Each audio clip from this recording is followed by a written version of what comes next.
संसद का शीतकालीन सत्र शुरू हो गया। मध्य प्रदेश, छत्तीसगढ़ और राजस्थान विधानसभा चुनावों में बीजेपी की जीत से उत्साहित पार्टी के सदस्यों ने सोमवार को लोकसभा में प्रधानमंत्री नरेंद्र मोदी के समर्थन में जमकर नारेबाजी की।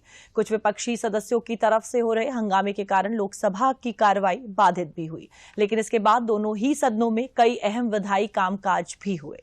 संसद के शीतकालीन सत्र के पहले दिन ही लोकसभा में विपक्ष ने हंगामा किया। सदन की कार्यवाही शुरू होते ही कुछ विपक्षी सांसद तख्तियां लहराने लगे, जिस पर स्पीकर ने सख्त आपत्ति जताई। शोर शराबे के बीच लोकसभा की कार्यवाही दोपहर 12 बजे तक के लिए स्थगित कर दी गई। हालांकि इसके बाद सदन की कार्यवाही निर्बाध रूप से चल सकी। शिक्षा मंत्री धर्मेंद्र प्रधान ने केंद्रीय विश्वविद्यालय संशोधन विधेयक 2023 लोकसभा में पेश किया। इस विधेयक के पारित होने से देश को पहली सेंट्रल ट्राइबल यूनिवर्सिटी मिलेगी।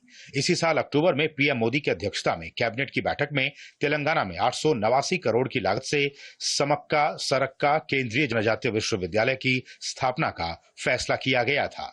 इसके अलावा अधिवक्ता संशोधन विधेयक 2023 को लोकसभा ने भी चर्चा के बाद पारित कर दिया। राज्यसभा पहले ही इसे पारित कर चुकी है।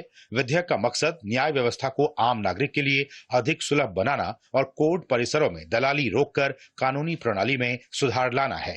टाउट वाला जो सब्जेक्ट है, ये कमेटी को भी ठीक लगा, हमारे डिपार्टमेंट को भी ठीक लगा, लॉ कमीशन ऑफ इंडिया को भी ठीक लगा, बार काउंसिल ऑफ इंडिया को भी लगा, क्योंकि वकील की ड्रेस में बहुत से लोग ऐसे आते हैं वो वकील नहीं है, उनकी डिग्रियां भी फर्जी है, और वो आकर के किसी को ठगते हैं तो उसका प्रावधान क्या हो।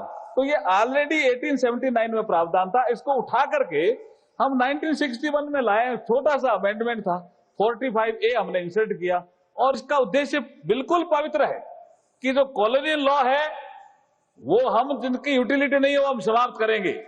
राज्यसभा में शीतकालीन सत्र के पहले दिन पोस्ट ऑफिस बिल को चर्चा और पारित करने के लिए लाया गया। इसके लागू होने से डाकघर अधिनियम 1898 रद्द हो जाएगा, जो वर्तमान के उद्देश्यों को पूरा करने के लिए काफी नहीं है। पुराना अधिनियम मुख्य रूप से मेल सेवाओं पर केंद्रित था, जबकि नए अधिनियम में मेल के अलावा कई तरह की नागरिक केंद्रित सेवाओं को भी शामिल किया गया है। इसमें डाकघर के विकास और आधुनिकीकरण को प्राथमिकता दी गई है। इस बिल के माध्यम से पोस्टल सर्विस के डायरेक्टर जनरल की शक्तियों में इजाफा किया गया है। पोस्ट ऑफिसेस को प्राइवेटाइज करने का कोई इसमें प्रावधान नहीं है और कोई सरकार की मंशा नहीं। पासपोर्ट सेवा केंद्र के कारण उनको आज जितनी सुविधाएं मिली है पासपोर्ट बनाने में, ये एक ऐसी सर्विस है जो सर्विस और बढ़ेगी, और इस बिल के आने से इसको एक लीगल फ्रेमवर्क मिलेगा। इससे पहले राज्यसभा में शून्यकाल और प्रश्नकाल शांतिपूर्वक चला। राज्यसभा में आम आदमी पार्टी के सांसद राघव चड्ढा पर निलंबन की कार्यवाही को सभापति ने उचित माना और बाद में राघव चड्ढा को नियमों के विरुद्ध आचरण नहीं करने की चेतावनी देते हुए सदन की कार्यवाही में भाग लेने की अनुमति दे दी। सभापति जगदीप धनखड़ ने कहा कि राघव चड्ढा के मामले में एथिक्स कमेटी की रिपोर्ट सभी सदस्यों को पढ़नी चाहिए। It was a day on which he was held guilty on both the counts by a very detailed report. The suspension had not come to an end. The sentence was limited to this day. So here was a case where a member of this house suffered being held guilty and punished. इसके अलावा भारतीय न्याय संहिता 2023, भारतीय नागरिक सुरक्षा संहिता 2023 और भारतीय साक्ष्य विधेयक 2023 से संबंधित गृह मंत्रालय की स्थायी कमेटी की रिपोर्ट को दोनों सदनों में प्रस्तुत किया गया।